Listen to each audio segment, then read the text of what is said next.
नमस्ते। ध्यान से परिचय के इस सेशन में आप सभी का स्वागत है।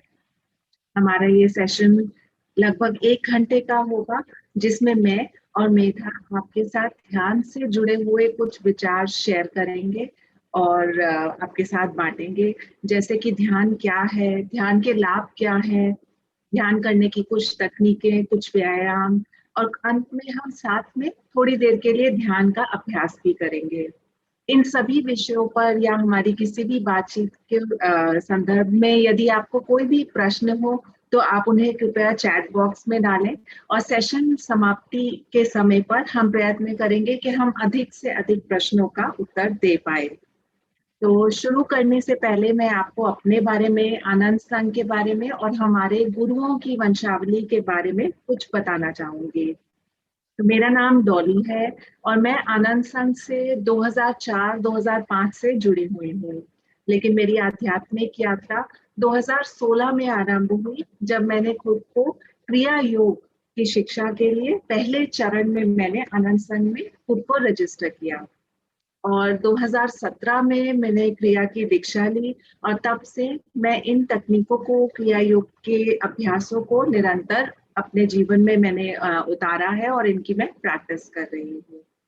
अब मैं आपके साथ आनंद संघ के बारे में कुछ चीजें शेयर करना चाहूंगी, जिसके लिए हम आपको कुछ तस्वीरें दिखाएंगे, और उसके लिए मैं आपसे केवल 1 मिनट का समय मांगूंगी।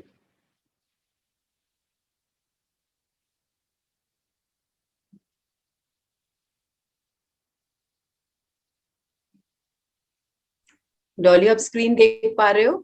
हाँ जी, मेरे को दिख रही है। आनंद संघ की स्थापना, अ, मेरा एक स्लाइड आगे। हाँ जी। आनंद संघ की स्थापना स्वामी क्रियानंद ने 1969 में करी, और उन्होंने 1948 से 1952 का समय अपने गुरु परमहंस योगानंद जी के साथ बिताया। और इसके बाद का अपना पूरा जीवन उन्होंने अपने गुरुओं की शिक्षाओं को, योगानंद जी की क्रिया योग की शिक्षाओं को संसार में बांटने में लगा दिया। और अगली तस्वीर है हमारे गुरु परमहंस योगानंद जी की। परमहंस योगानंद जी जो प्रसिद्ध आध्यात्मिक पुस्तक एक योगी की आत्मकथा के, ऑटोबायोग्राफी ऑफ योगी के लेखक है। हमें उम्मीद है कि आप में से बहुत लोगों ने इस पुस्तक के बारे में को पढ़ा होगा, इस पुस्तक के बारे में सुना होगा। और यदि आपने यह पुस्तक नहीं पढ़ी है तो हम आपको सलाह देते हैं कि इसे अवश्य पढ़ें, क्योंकि योगानंद जी ने कहा है कि इस पुस्तक में उनकी वाइब्रेशंस है। हमारी अगली तस्वीर है हमारे परम गुरु, यानी योगानंद जी के गुरु स्वामी श्री युक्तेश्वर गिरी जी की। अगली तस्वीर है युक्तेश्वर जी के गुरु लहरी महाशय जी की।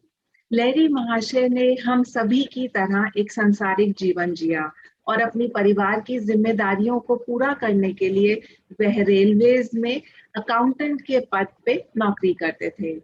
और एक बार उन्हें अपने कार्य के सिलसिले में रानीखेत जाना पड़ा, जहां पर हिमालय में उनकी मुलाकात अपने गुरु महाअवतार बाबा जी से हुई।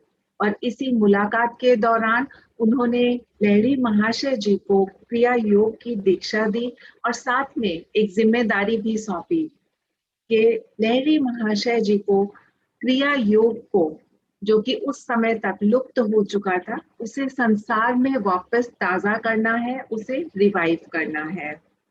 अगली तस्वीर है महान संत महाअवतार बाबा जी की। महाअवतार बाबा जी एक चिर आयु महान संत हैं, और कहा जाता है कि वह आज भी हिमालय की गुफाओं में निवास करते हैं। अगली तस्वीर है जीसस क्राइस्ट और श्री कृष्ण की। एक योगी की आत्मकथा में योगानंद जी ने लिखा है कि जीसस क्राइस्ट और श्री कृष्ण क्रिया योग और उससे मिलती जुलती तकनीकों में निपुण थे। और यहाँ पर यह तस्वीरें कुटस्थ चैतन्य का प्रतीक है। आनंद संघ में जो भी शिक्षाएं दी जाती हैं, साझा की जाती हैं, वह सब परमहंस योगानंदा जी की क्रिया योग की शिक्षाओं पर आधारित है। तो आइए सबसे पहले समझते हैं कि क्रिया योग क्या है। क्रिया योग की चर्चा श्री कृष्ण ने भगवत गीता में करी है। वह कहते हैं कि क्रिया एक उच्च स्तरीय प्राणायाम है जिसमें योगी अपनी आती हुई श्वास को अपनी जाती हुई श्वास में अर्पित करता है और अपनी जाती हुई श्वास को अपनी आती हुई श्वास में अर्पित करता है। और जब हम यह क्रिया पूरे ढंग से एक अच्छे तरीके से कर पाते हैं, तब वह योगी स्वयं को सांस लेने की प्रतिक्रिया से मुक्त कर देता है। और जब वह यह मुक्ति अनुभव करता है तो वह योग यानी एकीकरण को महसूस कर पाता है। यह एकीकरण केवल परमात्मा से, दिव्य शक्ति से एकीकरण नहीं है, बल्कि उस अवस्था में योगी ईश्वर के साथ साथ पूरी प्रकृति, संसार के हर एक व्यक्ति, हर वस्तु से वह एकीकरण को, एकता को अनुभव कर पाता है। और यह एकीकरण योग से जुड़े हुए सभी अनुभव वह ध्यान की प्रयोगशाला में महसूस करता है। जिस तरह से एक वैज्ञानिक सभी चीजों को एक लेबोरेटरी में, एक प्रयोगशाला में टेस्ट करता है, उसी तरह हम योग के सिद्धांतों को ध्यान साधना की प्रयोगशाला में अनुभव करते हैं, टेस्ट करते हैं। अब ईश्वर से एक होना, इस एकीकरण को महसूस करना योग का एक उच्चतर, बहुत ही उच्चतर उद्देश्य है। लेकिन फिर भी हम देखते हैं कि हर जगह आज के समय में हर व्यक्ति यही सलाह देता है कि हर इंसान का एक ध्यान साधना का अनुशासन होना चाहिए, नियम होना चाहिए। केवल इतना ही नहीं, बहुत से डॉक्टर अपने मरीजों को ध्यान साधना प्रिस्क्राइब करने लगे हैं और बहुत से स्कूलों में ध्यान को एक कोर्स में अनिवार्य करने के वार्तालाप भी चल रहे हैं। और यदि आप बड़े बड़े सफल लोगों के बारे में पढ़ेंगे, सुनेंगे, तो आपको यह पता चलेगा कि उन सभी के लिए ध्यान करना बहुत ही आवश्यक है और कहीं ना कहीं अपनी सफलता का श्रेय वह ध्यान को देते हैं। तो ऐसा क्यों है? इसका कारण ये है कि जब हम ध्यान साधना का एक नियम बनाते हैं, एक रूटीन सेट करते हैं, तब हम पाते हैं कि ध्यान से जुड़े बहुत से लाभों को हम अपने जीवन में, अपनी संसारिक गतिविधियों में अनुभव करने लगते हैं, ध्यान के उच्चतर उद्देश्य को प्राप्त करने से बहुत पहले ही। और यह लाभ हम अपने शारीरिक, मानसिक, भावनात्मक और आध्यात्मिक हर स्तर पर इसको अनुभव कर पाते हैं। जैसे कि सबसे पहले हमें एक शांति का अनुभव होता है। हम हलचल के बीच में भी कुछ क्षणों के लिए जब ध्यान करते हैं तो हमें एक शांति का एहसास होता है, जिसे हम अपने जीवन में ढाल पाते हैं। यदि हमें स्ट्रेस है, एंजाइटी है या कुछ बुरी आदतें हैं जैसे क्रोध आना, हम उन पर भी विजय प्राप्त कर सकते हैं। हमारे बहुत सारे हम विजय प्राप्त कर पाते हैं। हम यह भी देखते हैं कि हम चीजों को बेहतर समझ पाते हैं, अधिक स्पष्टता से हम सर्कमस्टांसेस यानी हमारे आसपास के हालातों को, हमारे साथ होने वाली चीजों को बेहतर समझते हैं, हमसे जुड़े हुए लोगों को बेहतर समझ पाते हैं। और यह सब चीजें हम रोजमर्रा के अपने जीवन में अनुभव कर पाते हैं। हम यह भी देखते हैं कि हमारे जो विचार हैं वो स्पष्ट होने लगते हैं। हम कार्यों को, जिस कार्य में हमें पहले शायद 1 घंटे का समय लगता था, अब हम उसे आधे घंटे में कर पाते हैं। हमारी एकाग्रता, हमारी कंसंट्रेशन बेहतर होने लगती है। और यह सब लाभ हमारे लिए, हमें प्रोत्साहित करने के लिए बहुत है कि हमें भी ध्यान सीखना चाहिए और एक ध्यान का नियम बनाना चाहिए। तो एक बार देखते हैं कि वास्तव में ध्यान क्या है। शायद जब तक मैंने ध्यान नहीं सीखा था, या बहुत से लोग जिनको ध्यान के बारे में ज्यादा नहीं मालूम है, वे यह सोचते हैं कि ध्यान एक ऐसा कार्य है जिसमें हम अपनी आंखें बंद कर सिर्फ बैठ जाते हैं, रिलैक्स करते हैं, अपने को कहीं ना कहीं शांति ढूंढने का प्रयत्न करते हैं, या अपनी समस्याओं को सोचते हैं, गहराई से सोचते हैं ताकि हम उनका समाधान ढूंढ पाए। बहुत से लोग ध्यान को कंसंट्रेशन का नाम देते हैं, एकाग्रता मानते हैं, या आपने यह भी सुना होगा कि लोग यह मानते हैं कि शायद ध्यान प्रार्थना है, जिसमें हम अपनी बात ईश्वर तक पहुंचाने का प्रयत्न करते हैं। लेकिन प्रार्थना शायद ईश्वर से एक तरफा यानी वन वे कम्युनिकेशन है, जो अपने आप में पूर्ण नहीं होती। तो वास्तव में ध्यान क्या है? योगानंद जी कहते हैं कि ध्यान अपने विचारों को शांत और एकाग्र करने से प्राप्त एक गहन सजगता की अवस्था है। यानी जब हम अपने विचारों को रोक लेते हैं, उन्हें कम कर देते हैं, तब हम एक बहुत ही हाई स्टेट, उच्च स्तरीय सजगता यानी अवेयरनेस की स्थिति में आते हैं, जब हम ईश्वर से एक संपर्क स्थापित कर पाते हैं और उस सजगता में हम ईश्वर के उत्तर को सुन पाते हैं। यानी जो भी हम चाहते हैं, जो अपनी हमने वार्तालाप, अपनी प्रार्थना ईश्वर से करी है कि हमें ये चाहिए, हमें इस चीज के लिए गाइडेंस दे, हमें मार्गदर्शन करें, हम वह मार्गदर्शन को सुन और समझ पाते हैं। और जब हम ऐसा करते हैं, तब हम पाते हैं कि हमारा हर कार्य आसान होना शुरू हो जाता है, हमारे जीवन में परिवर्तन आना शुरू होता है, हम एक रूपांतरित जीवन जीने लगते हैं। और ना केवल हमारा जीवन रूपांतरित होता है, बल्कि हमारे साथ जुड़े हुए और लोगों का भी जीवन रूपांतरित होता है। और योगानंद जी कहते हैं कि जब हम यह संपर्क हर रोज स्थापित करते हैं, दिन में अनेक बार यह संपर्क स्थापित करते हैं, तब हम पाते हैं कि हमारे माध्यम से ईश्वर कार्य कर रहे हैं। और तब हमारा जीवन एक कठिन सफर नहीं रहता, बल्कि एक उत्सव के समान हो जाता है। और हमें ऐसा अनुभव होता है मानो हमारी जीवन की नैया ईश्वर की कृपा से, जो कृपा की हवा है, उससे स्वयं आगे बढ़ रही है। और हम अपनी जो काबिलियत है, उससे कहीं अधिक हम अपने जीवन में अचीव कर पाते हैं, प्राप्त कर पाते हैं, क्योंकि तब हम ईश्वर की काबिलियत के अनुसार कार्य करना शुरू करते हैं।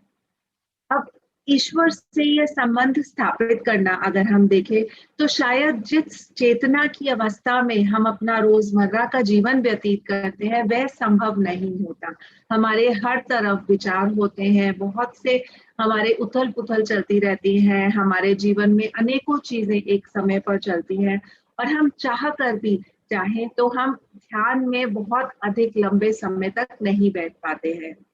इसीलिए गहरे ध्यान के लिए, ईश्वर से संपर्क स्थापित करने के लिए आवश्यक होता है कि हम ऐसी कुछ तकनीकें सीखें, जिनसे हम स्वयं के अपने विचारों को शांत कर पाए, उन्हें एकाग्र कर पाए, अपनी ऊर्जा को एकाग्र कर पाए ईश्वर पर, और फिर ईश्वर से संपर्क स्थापित कर कर उनसे मदद और सहायता ले पाए। क्योंकि ऐसा करने पर हमें यह पता चलता है कि ईश्वर एक चेतन वास्तविकता है, जो हर समय हमारे जीवन के हर कार्य में हमारी मदद और हमारा मार्गदर्शन करना चाहती है। और इन्हीं कुछ तकनीकों को सीखने के लिए, समझने के लिए, अब मैं मेधा को आमंत्रित करूंगी कि वह हमें आगे लेकर जाए। धन्यवाद Dolly, thank you so much. एक मिनट।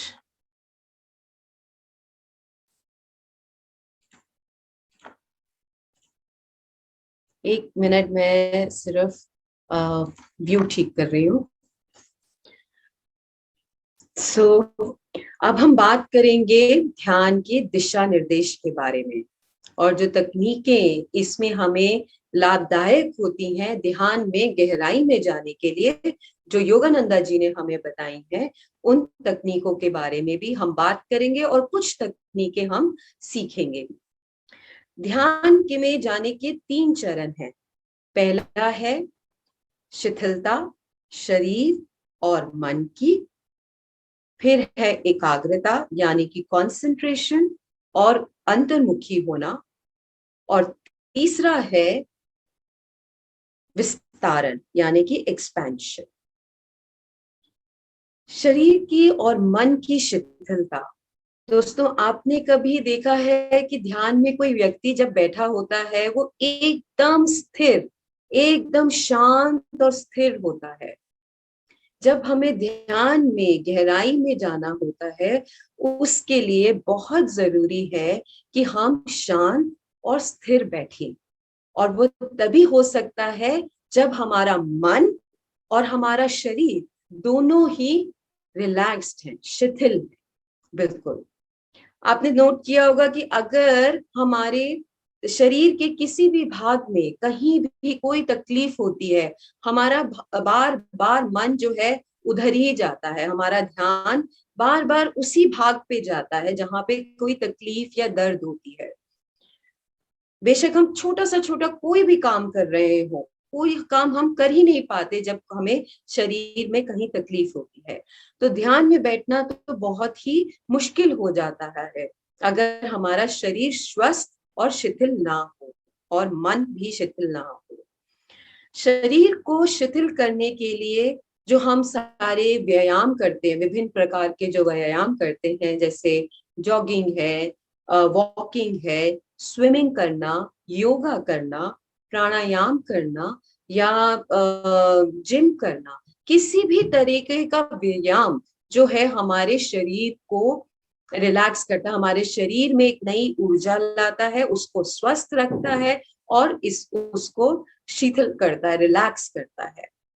योगानंदा जी ने एक बहुत ही अच्छी तकनीक, बहुत ही सरल तकनीक एक बताई है, जिससे हम एकदम ही अपने शरीर को शिथिल कर सकते हैं। उसका नाम है दोहरा श्वास तनाव के साथ। अब दोहरा श्वास का क्या मतलब है कि हम श्वास लेंगे भी 2 बार और छोड़ेंगे भी 2 बार।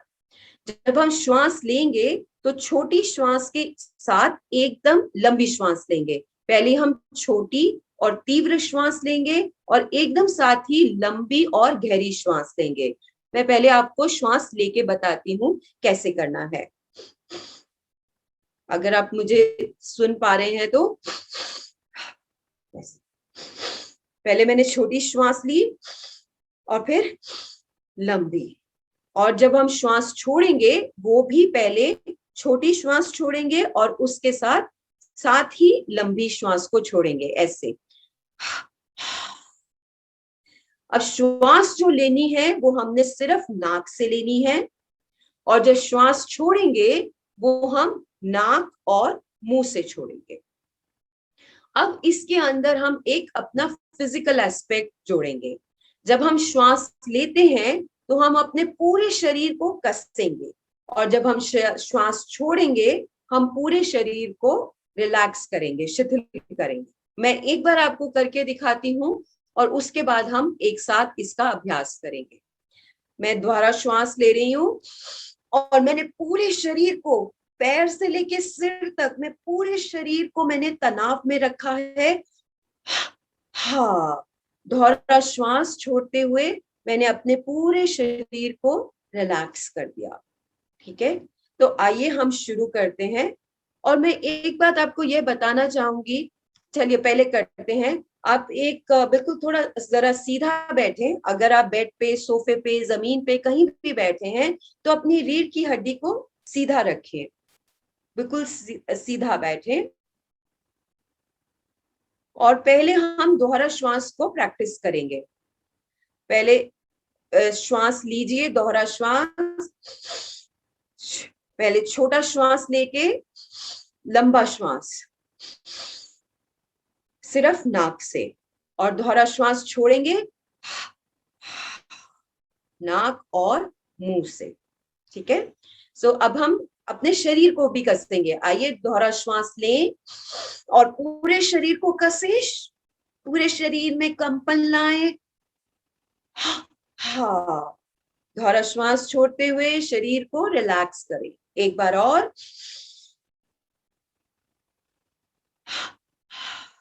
एक बार और।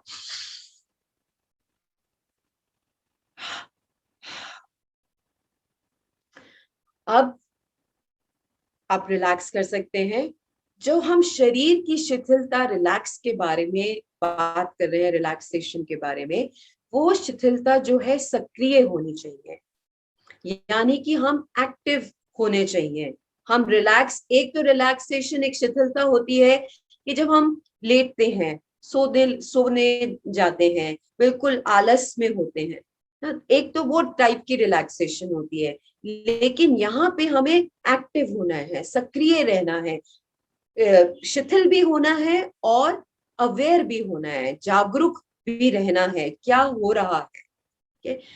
योगानंदा जी ने एक बताया है कि जो हमने अभी एक्सरसाइज की, वह तकनीक को अगर हम ध्यान से पहले 3 से 5 बार अगर हम करते हैं तो हमारा शरीर एकदम से रिलैक्स हो जाता है और एक नई ऊर्जा हमारे अंदर आती है, जो कि हम ध्यान में उसको इस्तेमाल कर सकते हैं, अपने ध्यान में ऊपर की ओर हम उसको इस्तेमाल कर सकते हैं, उस ऊर्जा को। अब हम बात करते हैं मन की शिथिलता के ऊपर।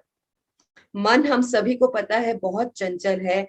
कोई भी काम हम करने लगे तो हमारा मन उसमें बहुत मुश्किल से एकाग्र हो पाता है, फोकस हम नहीं कर पाते हैं। एक विचार के बाद दूसरे विचार पे हम कूदते रहते हैं। योगानंदा जी कहते हैं कि हमारा मन एक बंदर की तरह है, मंकी माइंड है, जो कूदता ही रहता है, एक विचार के बाद दूसरा। लेकिन अगर आप कोई अपना बहुत ही फेवरेट सीरियल देख रहे हैं, टीवी देख रहे हैं, या फेवरेट मूवी देख रहे हैं, या कुछ ऐसा कार्य कर रहे हैं जिसमें आपको बहुत ही आनंद आता है, आपको बहुत रुचि है उस कार्य में, तब आपका मन नहीं भटकता। तब वह एकदम एक चित होके आप उस कार्य को करते हैं या उस मूवी को देखते हैं। क्यों? क्योंकि आपका उसमें इंटरेस्ट है ना, उसमें एक रुचि है। ठीक है। अब एक और बात करते हैं, अगर हमारा मन दुखी होता है, हमारा मन उदास है, या हम गुस्से में हैं, या हमारे थोड़ा चिड़ापन है हमारे मन में, तो हमारी श्वास कैसे होती है? कभी आपने गौर किया इस पे कि हमारी श्वास कैसी होती है जब हम दुखी होते हैं? वो तेज, एकदम बिल्कुल तेज चलेगी। और गुस्से में कैसे, तूने ऐसे कैसे, मतलब ऐसे हमारा सांस तेज तेज चलती है। और अगर हमारा मन शांत है, रिलैक्स्ड है, और हम खुश हैं, तो हमारी श्वास कैसी होती है? बहुत ही धीमे, बहुत ही शांत, रिलैक्स्ड ना। तो इसका क्या मतलब हुआ? हमारे मन और श्वास के बीच एक तालमेल है।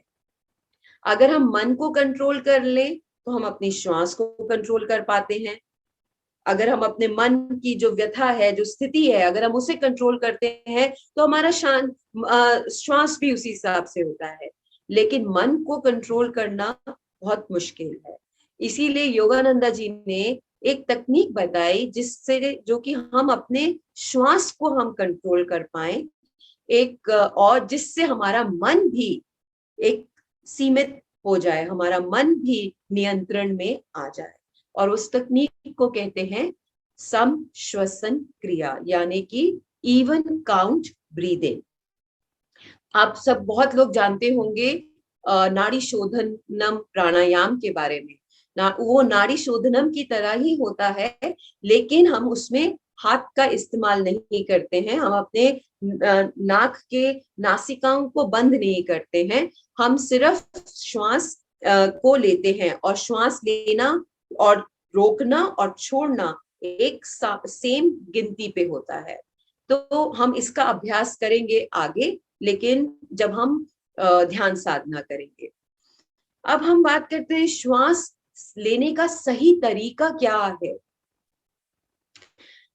मैं आपको एक पिक्चर दिखाना चाहती हूँ, 1 मिनट दीजिएगा आप मुझे, मैं अपनी स्क्रीन शेयर करूंगी आपके साथ में।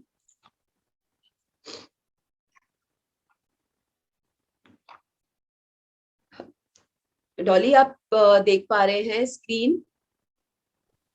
हाँ जी, मैं देख पा रही हूँ। ठीक है, थैंक यू। तो आप ये 2 तस्वीरें देख पा रहे हैं। तो जो सीधे तरफ की तस्वीर है, जिसमें ये एक गोलाई आप देख रहे हैं, ये गोलाई एक हमारी मांसपेशी है, इसको कहते हैं डायफ्राम, यानी कि मध्य पट्टिये। इस मध्य पट्टिये, ये गुंबद आकार की एक ये मांसपेशी होती है जो कि हमारे पेट और फेफड़ों के बीच में होती है। अब अगर आप लेफ्ट साइड की बाएं तरफ की अगर आप पिक्चर देखें, इसमें जब हम श्वास लेते हैं हमारा पेट बाहर आता है। जब हम सही तरीके से श्वास लेते हैं तो यह जो गुंबद आकार की जो मांसपेशी है ये सीधे हो जाती है, फ्लैट हो जाती है और हमारे फेफड़ों को और फैलने की जगह मिलती है और हम ज्यादा से ज्यादा ऑक्सीजन अपने अंदर ले पाते हैं। और जब हम श्वास छोड़ते हैं तो हम हमारा ये जो मांसपेशी है वापस अपने जगह पे चली जाती है और फेफड़ों को बाहर की ओर फेंकती है, जिससे हम ज्यादा से ज्यादा ऑक्सीजन जो है हम और कार्बन डाइऑक्साइड जो है हम बाहर फेंक पाते हैं। तो ये ऐसा तब होता है जब हम सही तरीके से श्वास लें। आपने एक छोटे बच्चे को श्वास लेते देखा है कभी? जब वो श्वास लेता है उसका पेट बाहर की ओर आता है और जब वह श्वास छोड़ता है तो उसका पेट अंदर की ओर जाता है। यह एक सही तरीका है श्वास लेने का। जब हम श्वास लें हमारा पेट बाहर की ओर आना चाहिए और जब हम श्वास छोड़ें तो हमारा पेट अंदर की ओर जाना चाहिए।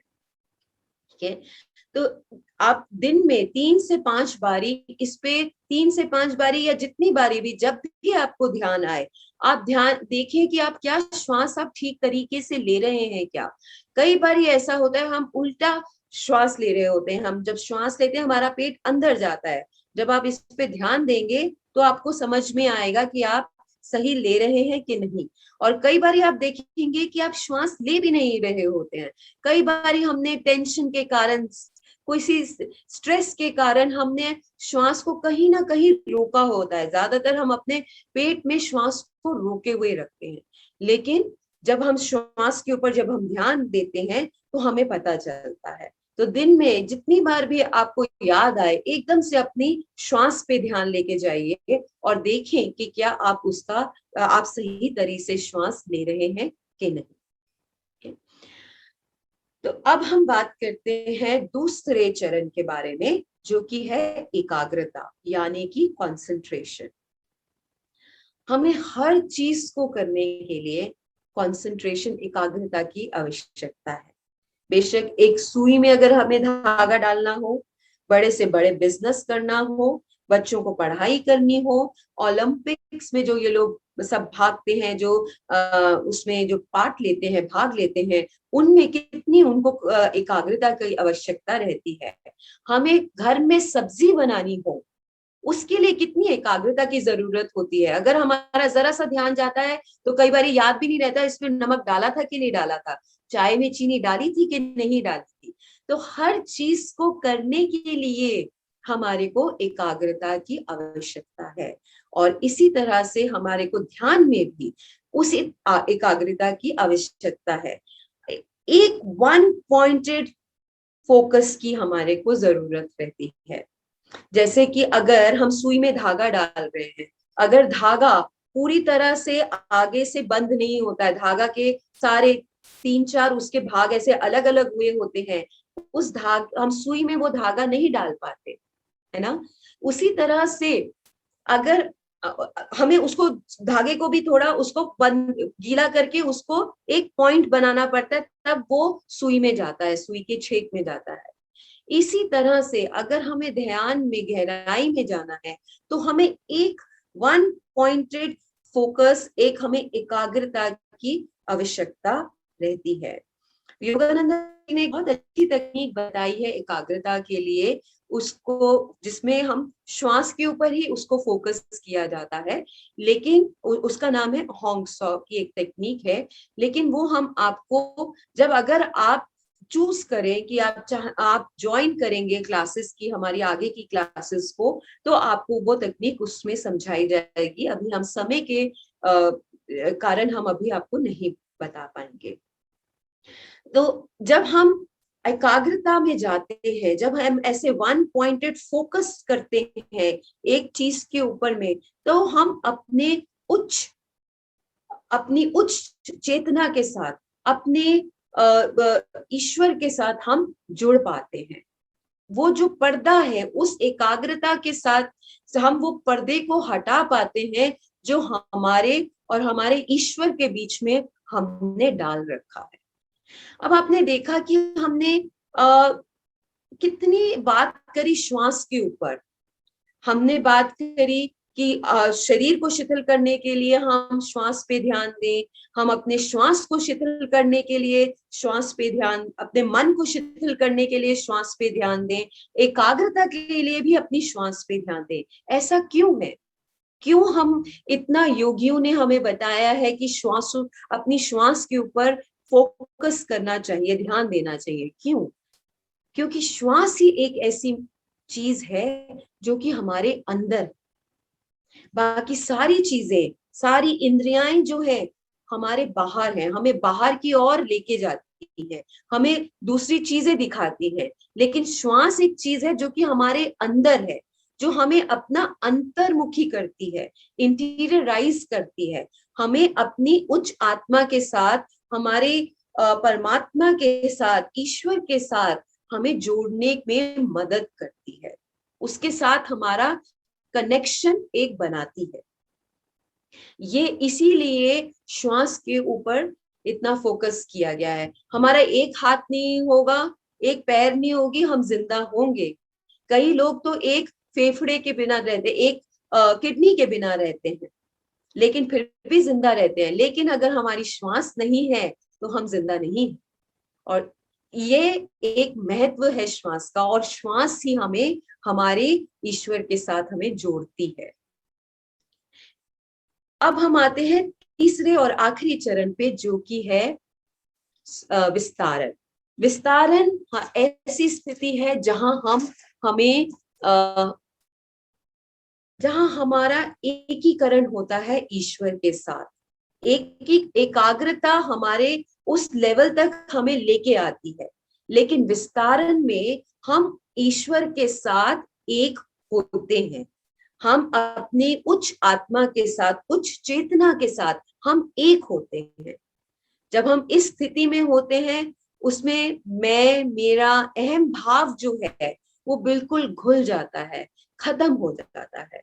हम एक अपनी जो शारीरिक, जो हमने मानसिक, जो हमने अपने चारों ओर दायरा, एक बंधन, एक जो हम इस पूरे एक सर्कल में हम रहते हैं कि ये मेरा शरीर मेरा है, मैं मन, मेरे को यह पसंद है, ये नहीं पसंद है, जो हम ये सारी जो चीजें हैं, मेरे को यह इंसान पसंद नहीं है, या मैं इसको, ये चीज मैं नहीं कर सकता, ये सब जो हमने अपना एक सीमित जो दायरा अपना बनाया हुआ है, हम उस दायरे को तोड़ पाते हैं। उससे हम और आगे बाहर निकल के पूरे ब्रह्मांड के साथ हम मिल जाते हैं, हम एक हो जाते हैं, और हम एक उस ब्रह्मांड का भाग हो जाते हैं। और उसमें कोई बंदिश नहीं, कोई भी सीमाएं नहीं रह जाती हैं, और हम एक ईश्वर के साथ एक हो जाते हैं। यह ईश्वर के एक एस्पेक्ट, आगे और क्लासेस में हम उस पर डिटेल में बात करेंगे। ईश्वर के 8 पहलू बताए गए हैं, जिसमें प्रेम और आनंद, शांति और ज्ञान, शक्ति, यह कुछ 8 एस्पेक्ट्स हैं जो कि बताए गए हैं, ईश्वर के पहलू बताए गए हैं। उनके साथ हम जाके मिल जाते हैं, हम एक हो जाते हैं उसके अंदर। तो यह सारी हमारे 3 चरण है ध्यान में जाने के। अब जब शिथिलता और एकाग्रता हमें उस स्थिति तक लेके आती है, और जो विस्तारण है, हम उस स्थिति में होना है कि हम हो गए, हम ईश्वर के साथ एक हो गए हैं, अपनी उच्च आत्मा के साथ, उच्च चेतना के साथ हम एकीकरण हमारा हो गया है। तो इसी के साथ हम अब डॉली से मैं निवेदन करूंगी कि वह आगे हमें लेके जाएं।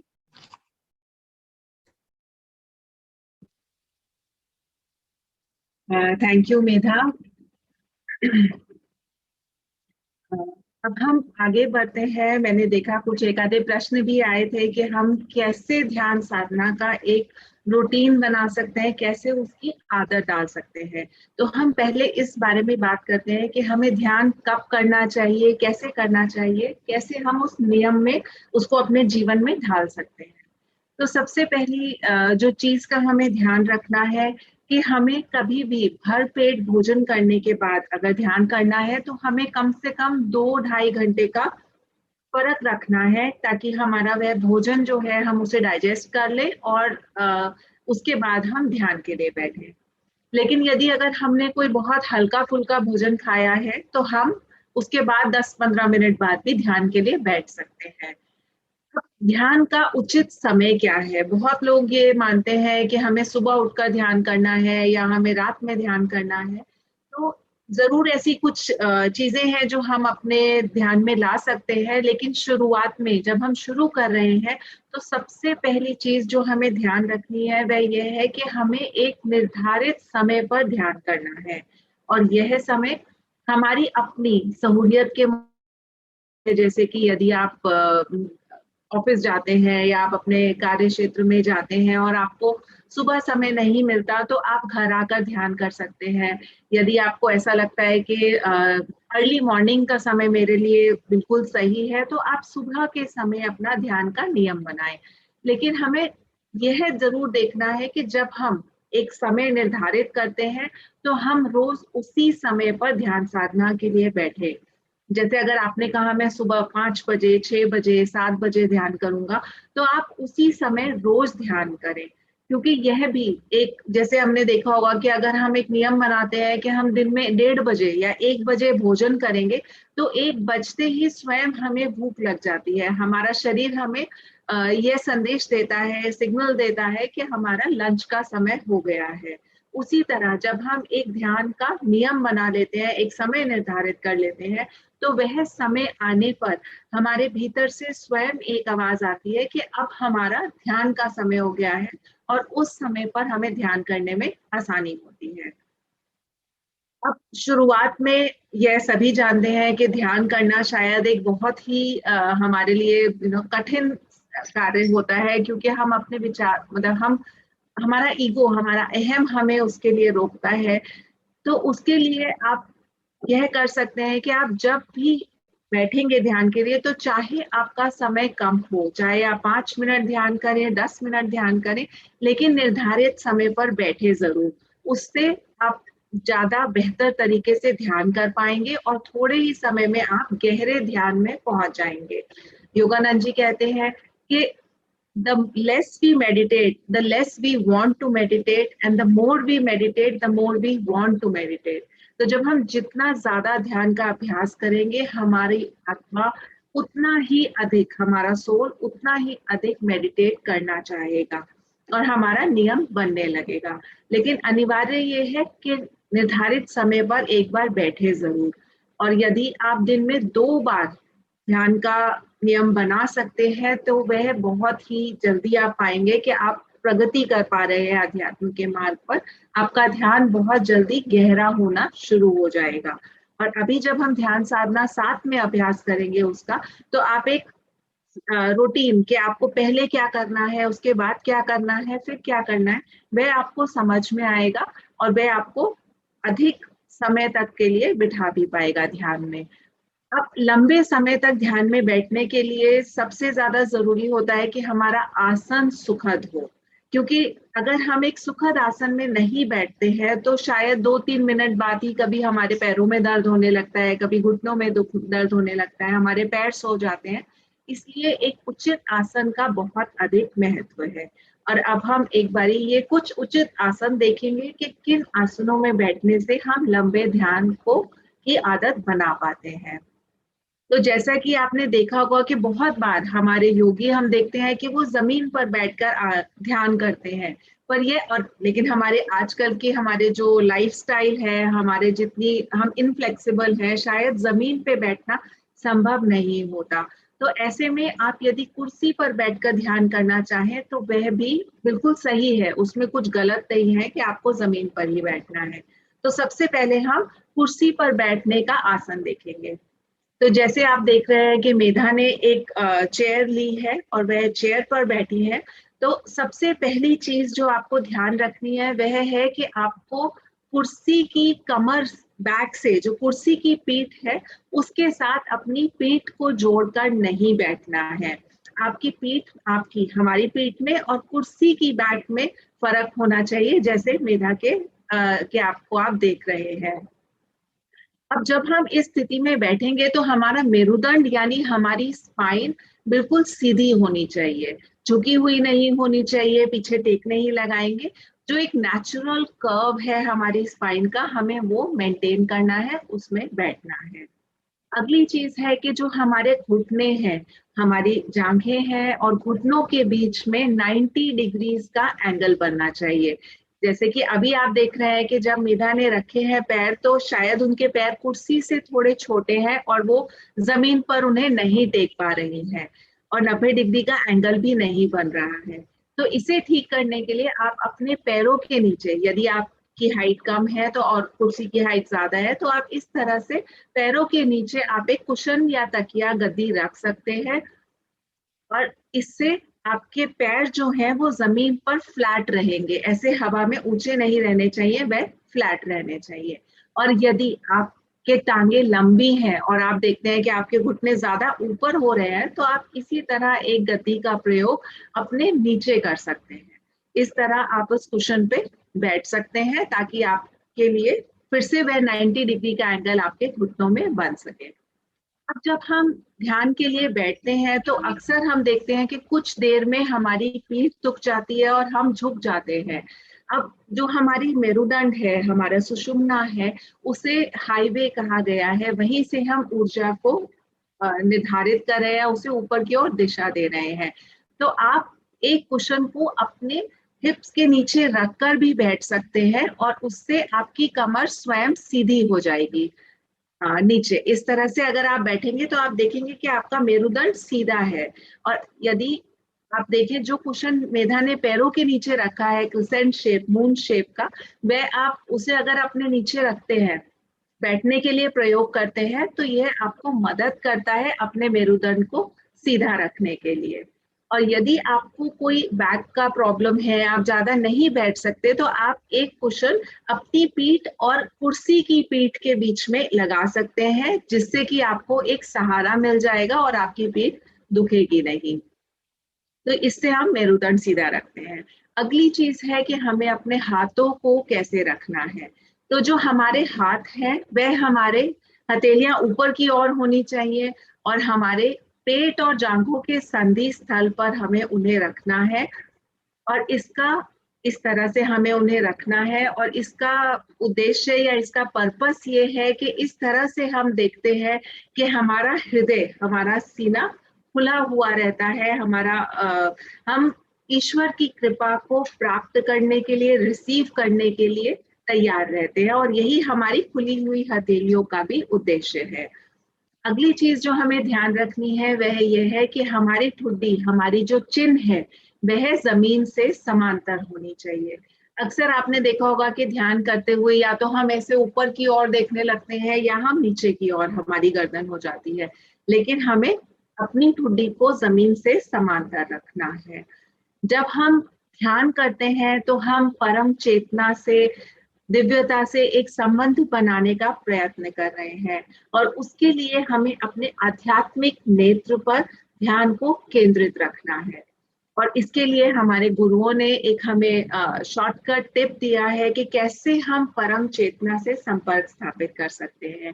तो इसके लिए यदि हम अपने हाथ को आगे की ओर सीधा रखेंगे और फिर उसे थोड़ा ऊपर उठाएंगे 45 डिग्री के एंगल तक, और फिर जो हमारे अंगूठे का टिप है उसके ऊपर अपनी नजर को रखेंगे, तो आप, और इस स्थिति में यदि हम अपनी आंखें बंद करेंगे तो हमारा नजरें जो है वो स्वयं हमारी परम चेतना से एक संपर्क स्थापित कर पाएंगे। हमारे अपलिफ्टेड गेज से हम सुपर कॉन्शियस माइंड से एक संपर्क स्थापित कर पाते हैं।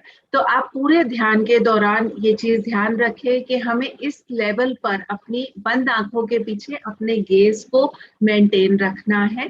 तो आप देखिए, मेधा इस समय पूरे ध्यान के आसन में बैठी है, उनकी पीठ एकदम सीधी है, हाथ ऊपर, हथेलियां ऊपर की ओर है, पेट और जांघों के संधि स्थल पर है, उनकी सीना खुला हुआ है, हृदय ओपन है उनका, उनकी ठुड्डी जमीन से समांतर है, पैर जमीन पर फ्लैट है, 90 डिग्रीज का एंगल बन रहा है, और उनका बंद आंखों में जो उनका गेज है वह ऊपर की ओर उठा हुआ है।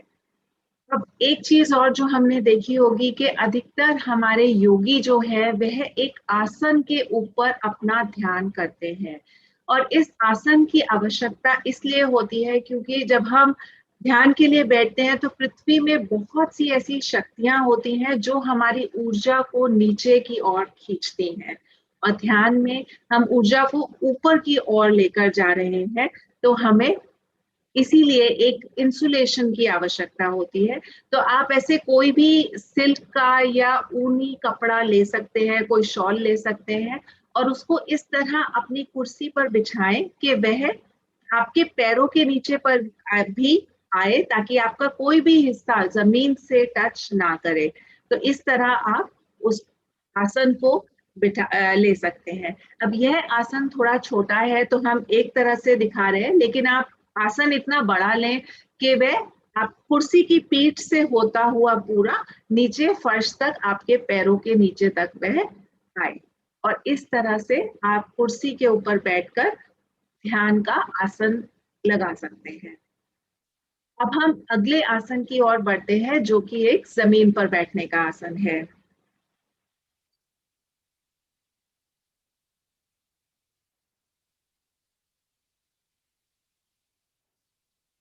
तो जब हम जमीन पर बैठेंगे तो हम इस तरह से अपने आसन को फैलाएंगे ताकि हम पूर्ण रूप से उस आसन के ऊपर बैठे हों। तो बहुत से मेधा ने जैसा ये कुशन दिया है, इस कुशन के प्रयोग से भी आप देखेंगे कि मेरुदंड को सीधा रखना बहुत आसान होता है। जब हम बिना कुशन के, गद्दी के बैठते हैं तो हमारी पीठ दुख जाती है। मेरे को एक दो मैसेजेस दिख रहे हैं जिसमें वे कह रहे हैं कि मेधा जी की स्क्रीन दिखाई नहीं दे रही है। अ, तो अगर कुछ मेरे को दिख रही है एक्चुअली, तो अगर कुछ लोग देख पा रहे हैं तो कृपया यस का मैसेज चैट में डालें। मेरा थोड़ा सा अगर आप लैपटॉप पीछे कर पाओगे तो शायद बेटर हो जाएगा।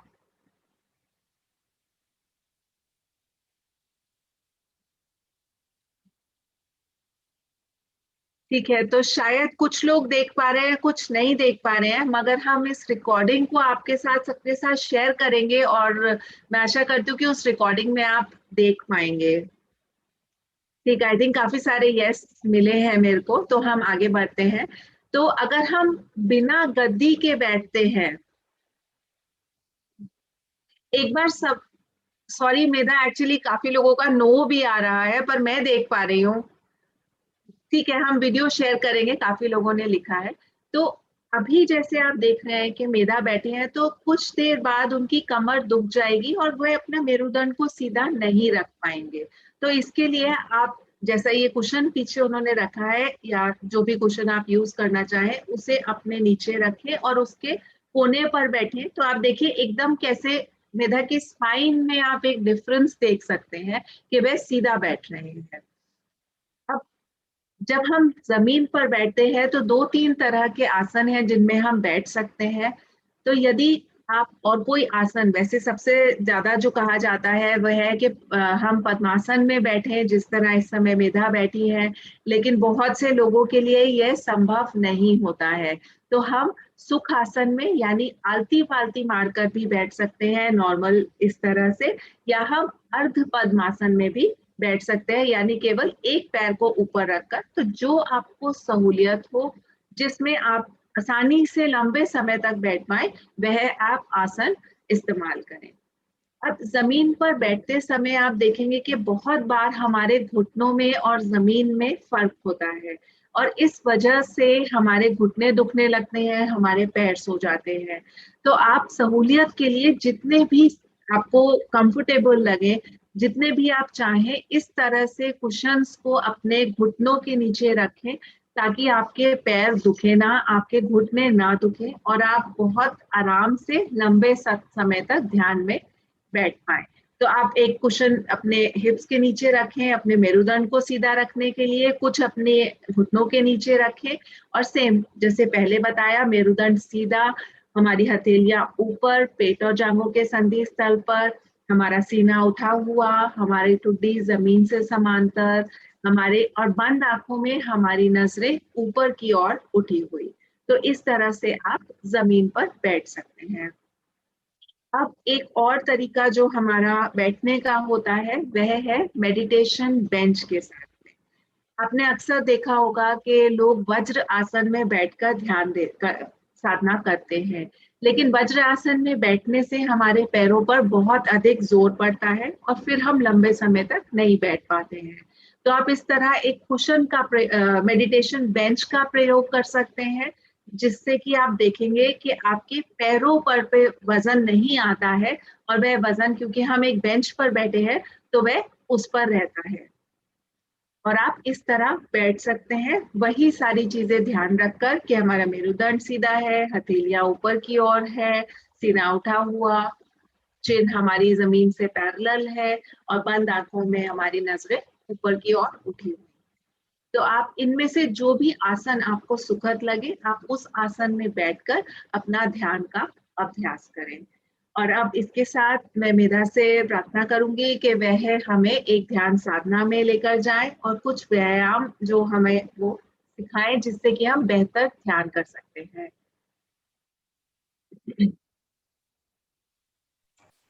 Thank you Dolly. तो अब हम पहले बात करेंगे कि अब हमने सब कुछ सीख लिया कि ध्यान कैसे करना है, कैसे बैठे, कब करना है, लेकिन और बहुत जरूरी है, क्या हमारे में उतनी ऊर्जा है कि हम उतनी ऊर्जा से कि हम उसको अपने ध्यान में हम इस्तेमाल कर पाए। उतनी नहीं है, हम जल्दी थक जाते हैं या जल्दी और ज्यादा लंबा नहीं बैठ पाते हैं। जो हमने सारी तकनीकें सीखी उसके साथ साथ एक ऊर्जा की भी बहुत जरूरत है। कोई भी काम करने के लिए हम एक चीज को इधर से उधर उठा के रखते हैं, उसके लिए भी हम ऊर्जा का इस्तेमाल करते हैं। अगर ऊर्जा ही नहीं है, हम कोई भी चीज जितनी हल्की से हल्की चीज हो लेकिन फिर भी एक एनर्जी तो उसको चाहिए उठा के रखने में। इसी तरह से ध्यान में भी उस ऊर्जा की हमें बहुत आवश्यकता है। स्वामी क्रियानंदा ने 6 एक्सरसाइजेस बताई हैं, 6 व्यायाम बताए हैं, जो कि जिन्हें कहते हैं सुपर कॉन्शियस लिविंग एक्सरसाइजेस। और उसको हम 3 एक्सरसाइज, उसमें से 3 व्यायाम को हम आज सीखेंगे और उसका अभ्यास भी करेंगे। मैं आप सबसे ये निवेदन करूंगी कि आप खड़े हो जाएं और अपने आसपास थोड़ी ऐसी जगह बना ले कि बस एक हाथ एक बार आपको फैलाने की जगह मिले। और अगर आपने कान में ईयरफोन्स लगाए हुए हैं तो उन ईयरफोन्स को आप उनको हटा के अपना स्पीकर पे सुने, क्योंकि थोड़ा सा हम चलेंगे भी तो वो आपको डिस्टर्ब करेगा। तो आप 1 मिनट ले लीजिए और आप बिल्कुल सीधा खड़े हो जाए।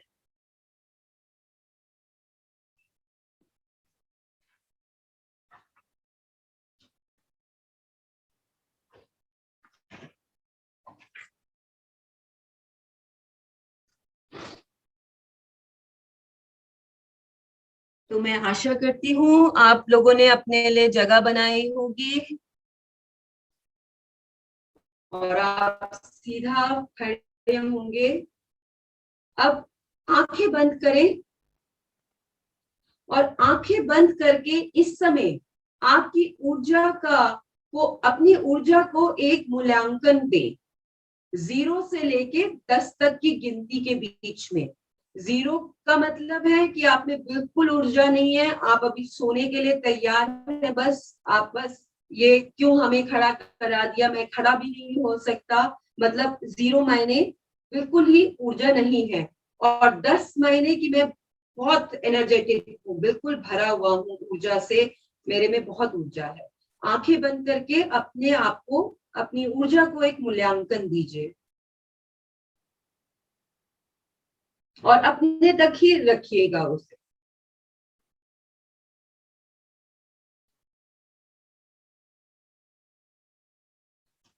तो अब हम शुरू करते हैं। अब आंखें खोल लीजिए और हम अब पहला व्यायाम करेंगे, जिसका अपनी जगह पे चलेंगे।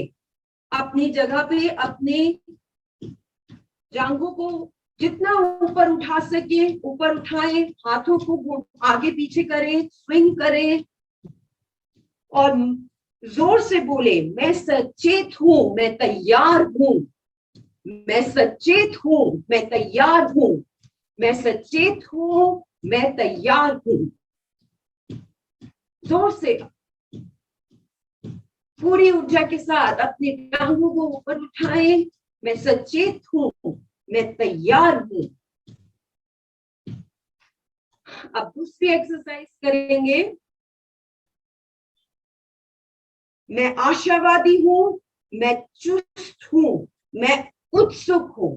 मैं आशावादी हूं, मैं चुस्त हूं, उत्सुक हूं। साइड में लेके जाए हाथों को, मैं आशावादी हूं। आगे लेके जाए, मैं चुस्त हूं, मैं उत्सुक हूं। मैं आशावादी हूं, चुस्त हूं, उत्सुक हूं। एक बार और, मैं आशावादी हूं, चुस्त हूं, उत्सुक हूं।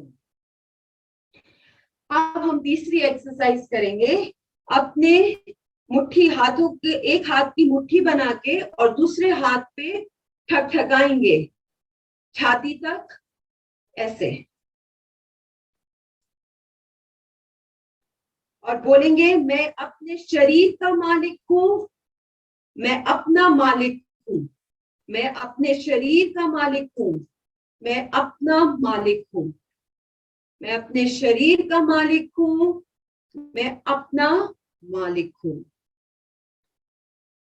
फिर से आंखें बंद करें और अब अपने आप को फिर से मूल्यांकन करें, अपनी ऊर्जा को।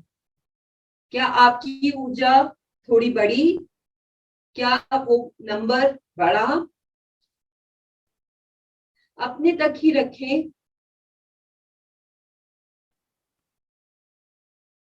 आशा करते हैं कि कुछ उसमें बड़ा होगा।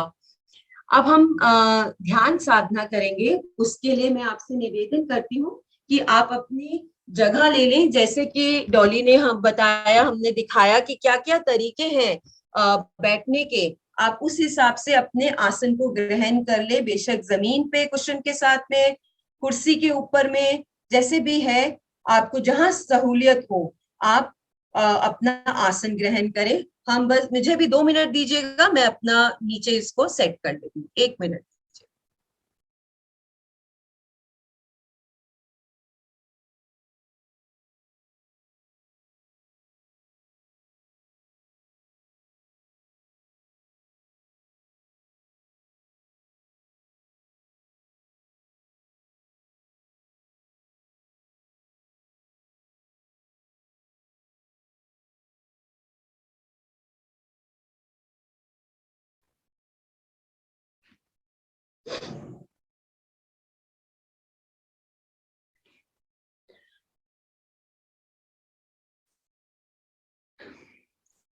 तो अब हम ध्यान के लिए शुरुआत करेंगे। बहुत ही संक्षिप्त में, बहुत ही ब्रीफ मेडिटेशन करेंगे।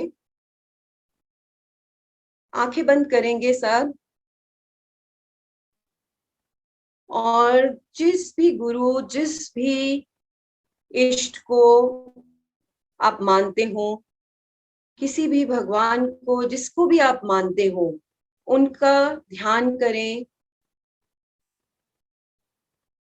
उनसे प्रार्थना करें कि वे हमारी इस ध्यान साधना में हमारे साथ रहें, हमारी मदद करें, इस ध्यान साधना में हमें गहराई में लेके जाएं।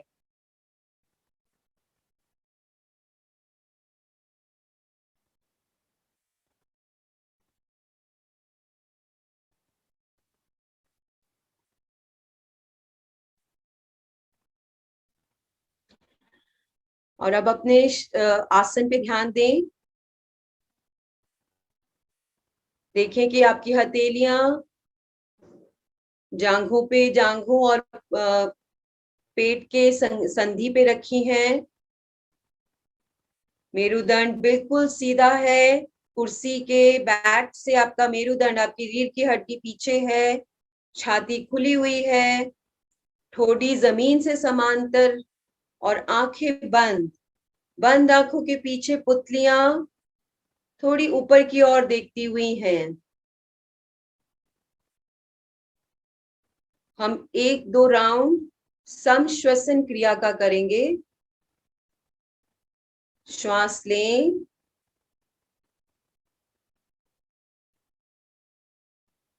रोकें,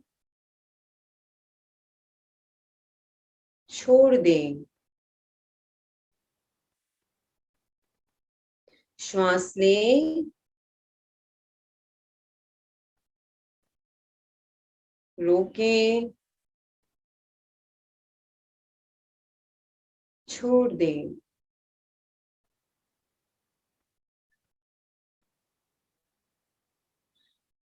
एक लंबी श्वास नाक से लें और 3 श्वासें नाक और मुंह से छोड़ दें।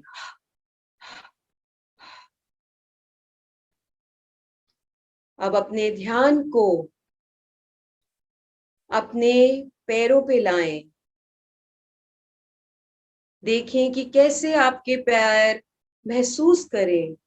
आपके पैर जमीन पे हैं, कारपेट पे हैं, कुशन पे हैं।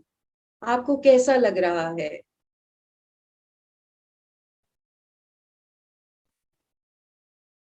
अपनी टांगों पे अपने ध्यान को लाएं।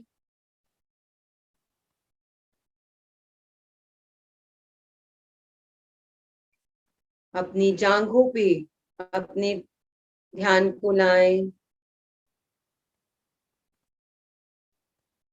देखें कि आपका शरीर जब कुर्सी को छू रहा है तो कैसा महसूस हो रहा है, या कुशन पे अगर आप बैठे हैं तो कैसा महसूस हो रहा है। अपने हाथों को देखें। अपने ध्यान को अपने हाथों पे लाएं। कैसा महसूस हो रहा है।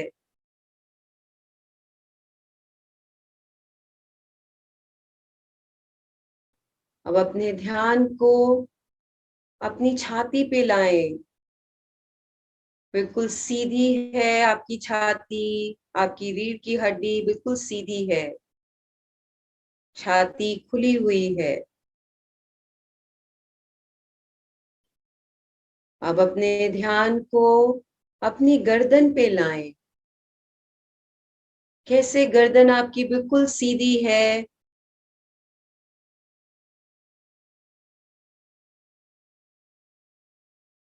आपकी सिर आपकी गर्दन पे टिका हुआ है।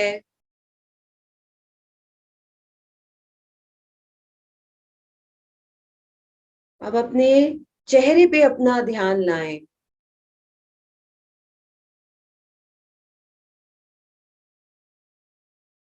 क्या महसूस हो रहा है चेहरे पे? क्या कोई हवा का झोंका?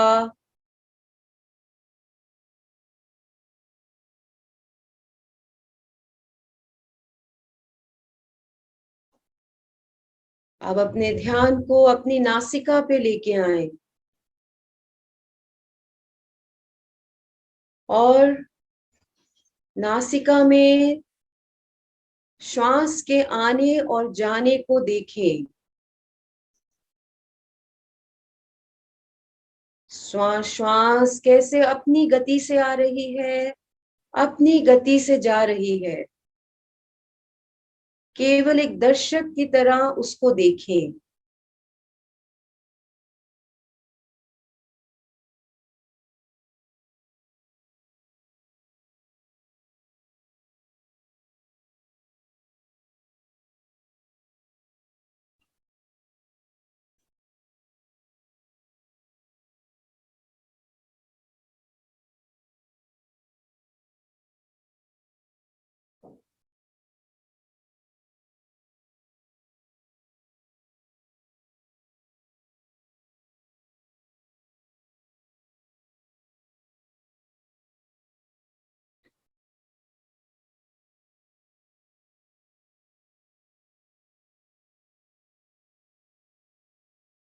ओम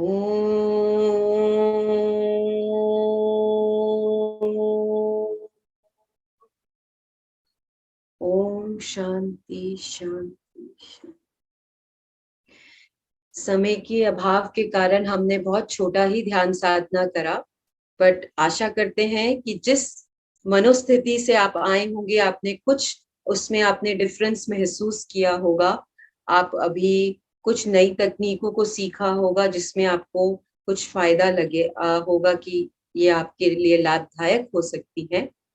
अगर आपको कुछ भी ऐसा लग रहा है कि ये आप सेशन जो है आपके लिए कुछ प्रेरित है और प्रेरणा था, तो उसमें अगर आप आगे की क्लासेस को ज्वाइन करना चाहें, आप क्रिया योग के मार्ग पे अगर आप आगे जाना चाहें, तो हमारी ऑनलाइन हिंदी में ऑनलाइन क्लासेस रेगुलर चलती रहती हैं। आप कभी भी, मैं अभी इसमें एक लिंक शेयर करूंगी चैट बॉक्स में, आप उस लिंक के द्वारा उसके साथ आप जुड़ सकते हैं। पहला जो सेशन होता है, पहला जो कोर्स होता है, वो 6 हफ्ते का कोर्स होता है, जिसकी सिर्फ मात्र मेरा ख्याल से 500 रुपए की फीस है। और उसमें आपको काफी और डिटेल में ये सारी बातें बताई जाएंगी, और आपका साथ में कोई मेंटर्स रहेंगे जो आपको साथ के साथ गाइड करते रहेंगे, जिनसे आप बिल्कुल संपर्क में रह सकते हैं टाइम टू टाइम जब भी आप चाहें। और आप जब तक डॉली आपके प्रश्नों के उत्तर देती हैं, तब तक मैं आपके साथ में चैट बॉक्स में वो लिंक और मेल, आप अगर कोई और प्रश्न अगर हमारा रह जाता है यहाँ पे नहीं हम आंसर कर पाते, तो आप उस मेल पे अपने प्रश्नों को भेज सकते हैं। डॉली आप आते। तो सबसे पहले कुछ प्रश्न आए थे कि हम क्रिया योग सीखना चाहते हैं, तो जैसा मेधा ने बताया आप उस लिंक पर जा सकते हैं। जब हम शुरू करते हैं, जैसे अगर आप पहले चरण के लिए रजिस्टर करते हैं, तब से लेकर क्रिया की दीक्षा तक आपको लगभग 8-9 महीने का समय लगता है, क्योंकि हम क्रिया योग में अपनी ऊर्जा के साथ काम करते हैं। और जैसा कि हमारे शास्त्र बताते हैं, योगानंद जी बताते हैं कि हमारे शरीर में बहुत अधिक ऊर्जा है और हम शायद उसका बहुत ही कम भाग अपनी रोजमर्रा की जिंदगी में इस्तेमाल करते हैं। और अगर हम उस ऊर्जा को अपने अंदर जागृत करते हैं, तो पहले हमें स्वयं को तैयार करना होता है, शारीरिक, मानसिक, हर रूप से हमें तैयार होना होता है कि हम उस ऊर्जा को संभाल पाए और उसको सही दिशा में निर्धारित कर पाए। इसलिए हम थोड़ा समय लेकर धीरे धीरे सभी तकनीकों को धीरे धीरे अपने रूटीन में ऐड करते हैं और लगभग 8-9 महीने में हमें क्रिया की दीक्षा मिलती है। और मैं अभी कुछ प्रश्न 1 मिनट चेक करती हूँ और फिर मैं एक प्रश्न है कि हमें कितना देर हमें प्रैक्टिस करनी है क्रिया का एक नियम बनाने, साधना का एक नियम बनाने के लिए। तो वह हमने कहा कि आप प्रयत्न करें कि चाहे कितनी भी देर हो, दिन में 2 बार अभ्यास करने का प्रयत्न करें निर्धारित समय पर, शायद 5-5 मिनट या 10 मिनट, जितने देर के लिए भी आप प्रेरित हों और ध्यान में बैठ पाए। कुछ प्रश्न इसमें हम आंसर कर चुके हैं, जैसे कि समय कौन सा होना चाहिए, अपनी सहूलियत के हिसाब से समय चुने। एक प्रश्न है कि हम कैसे अपनी एकाग्रता को बढ़ा सकते हैं। एकाग्रता को बढ़ाने के लिए, जैसा मेधा ने बताया था कि योगानंद जी ने हमें एक बहुत ही प्रभावशाली तकनीक दी है होंग सॉ की। तो अगर आप हमारे साथ जुड़ना चाहते हैं, इन तकनीकों को सीखना चाहते हैं, तो आप हमारे कोर्स के लिए एनरोल कर सकते हैं, जिसमें बहुत ही प्रैक्टिकल तरीके होते हैं जिससे हम एकाग्रता को बढ़ा पाए, कंसंट्रेशन को। क्योंकि साधना के मार्ग पर या सबसे बड़ी कठिनाई यही है कि हम अपने विचारों को नहीं रोक पाते हैं, और उसके लिए हमें तकनीकों की जरूरत होती है। तो आप वह तकनीक हमारे साथ जुड़कर सीख सकते हैं। एक प्रश्न है दोहरे श्वास को लेकर के, शायद नाक और मुंह से श्वास छूट जाता है। तो मैं इसके लिए आपको एक बार फिर से ब्रीफली बताऊंगी कि कैसे दोहरा श्वास लेते हैं। हम नाक से एक छोटा और फिर एक लंबा गहरा सांस लेते हैं और जब हम सांस छोड़ते हैं तो नाक और मुंह दोनों से छोड़ते हैं इस तरह से, तो ऑटोमेटिकली ज्यादा श्वास हमारी मुंह से छूटती है, लेकिन साथ ही साथ क्योंकि हमारा नाक भी खुला हुआ है, नासिका खुली हुई है, तो कुछ श्वास हमारी नाक से भी छूटती है। तो मैं आशा करती हूँ कि आपको प्रश्न का उत्तर मिला होगा। ध्यान करते समय मेरा शरीर वाइब्रेट करता है, इसके लिए क्या करूं? कहीं ना कहीं शायद हम वही तकनीकें जिनकी बात कर रहे हैं, हमें वह सीखने की आवश्यकता है जो कि हमें स्थिर रहने में मदद करती हैं। कई बारी अगर आप बहुत समय से ध्यान कर रहे हैं तो शायद यह ऊर्जा भी है जो आप हो सकती है जो आप अनुभव कर रहे हो। तो उन्हें आपको यही कोशिश करनी है कि आप ध्यान को यहाँ केंद्रित रखें और उस ऊर्जा को ऊपर की ओर दिशा दें। जब आप उसे ऊपर की ओर दिशा देंगे तो स्वयं आपका ये शायद कंपन रुक जाएगा। मगर आप हमारे ईमेल आईडी पर लिख सकते हैं और हम इससे और डिटेल में डिस्कस कर सकते हैं। मेधा, अगर आपने पोस्ट कर दी और आप कुछ प्रश्न उत्तर करना चाहेंगे तो आप देख लीजिए। सॉरी डॉली, हाँ बिल्कुल जरूर। कईयों का जो प्रश्न है ना, मैं देख रही थी पहले क्वेश्चन, कईयों के को दिखा नहीं है। आई थिंक प्रैक्टिकल होते हुए जो हमने बैठने का तरीका दिखाया, तो प्लीज हम आपकी सभी ने जिन्होंने भी रजिस्टर किया था इस सेशन के लिए, उन सभी को ये रिकॉर्डिंग भी मिलेगी। अगले हफ्ते मंगलवार बुधवार तक आप तक रिकॉर्डिंग मेल के द्वारा पहुंच जाएगी। तो उसमें चिंता ना बिल्कुल नहीं करें कि आपने मिस कर दिया अभी, तो आप देख नहीं पाएंगे, आप जो जरूर देख पाएंगे। हाँ जी, मुझे मेरा सॉरी। प्रॉब्लम ये लग रही है कि शायद ना जिनके पे स्पीकर व्यू हो रखा होगा तो हाँ शायद सिर्फ मैं बोल रही थी तो वो मेरा आ गया, और जहाँ गैलरी व्यू होगा वो लोग देख पाए होंगे, पर बिल्कुल रिकॉर्डिंग। बिल्कुल, हाँ वही हुआ है। और दूसरा चीज, फीस की बात कर रहे थे, वो 6 हफ्ते का जो पहला कोर्स है वो 6 हफ्ते के लिए होता है, और 6 हफ्ते की जो फीस है वो 500 रुपए की है। ठीक है। और डॉली, आप कौन से क्वेश्चन पे हो? मुझे आप मैंने एक्चुअली, हाँ, मैं भी नीचे और क्वेश्चंस देख रही हूँ मेरा, 1 मिनट दीजिएगा। हाँ जी, नो प्रॉब्लम।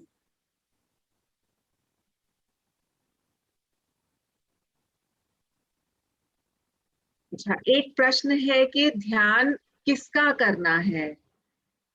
तो ध्यान में जैसे मेधा ने बताया कि हम शुरू करते हैं अपनी श्वास पर, सांस पर ध्यान देने से, और फिर जब हम एकाग्र हो जाते हैं, भीतर की ओर केंद्रित हो जाते हैं, तो हम ईश्वर पर या ईश्वर के किसी एस्पेक्ट पर, जैसे मेधा ने कहा शांति, आनंद, प्रेम, नीरवता, इन सब जो उनके वो है एस्पेक्ट्स हैं, हम उन पर अपने ध्यान को केंद्रित करते हैं और उनका विस्तारण करते हैं।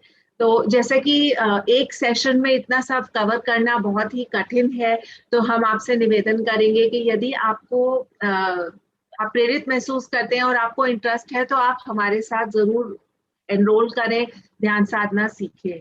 तो मेधा, अगर आप कुछ ऐड करना चाहोगे। अच्छा, किसी ने पूछा है डेली कितना टाइम होगा? ये जो 6 हफ्ते का कोर्स है, इसके अंदर में रोज में नहीं होता है, वीकेंड्स पे क्लासेस होती हैं। आपको कजाबी पे एक रिकॉर्डेड वीडियोस आपको भेजी जाएंगी, और उनके साथ में आपका एक ग्रुप बन जाता है, और उस ग्रुप के साथ में मेंटर्स होंगे।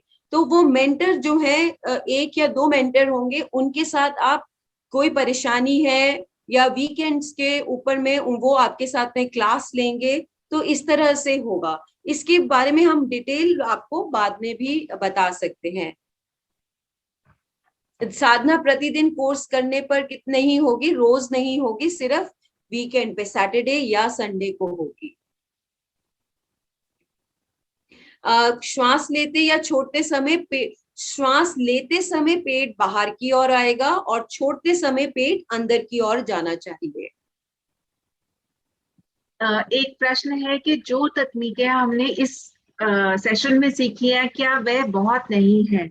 अगर आप शुरुआत में मैं कहूंगी कि आप इन्हीं से अपना एक नियम बना सकते हैं, लेकिन ध्यान साधना एक बहुत ही गहरा टॉपिक है और इसमें बहुत सी चीजें हैं जो हमें सहायता करती हैं। तो अगर हम कुछ थोड़ी ही सीखेंगे तो शायद हम बहुत आगे नहीं जा पाएंगे, लेकिन यदि आपके पास समय की दिक्कत है या किसी और कारणों से आप नहीं शुरू कर सकते हैं या और आगे नहीं सीख सकते हैं, तो बताई गई तकनीकें भी बहुत है शुरुआत में एक नियम बनाने के लिए, और जो हम चाहते हैं, जो एकीकरण की हम बात करते हैं, उसे कुछ एक स्तर पर अनुभव करने के लिए, शांति महसूस करने के लिए, आनंद महसूस करने के लिए।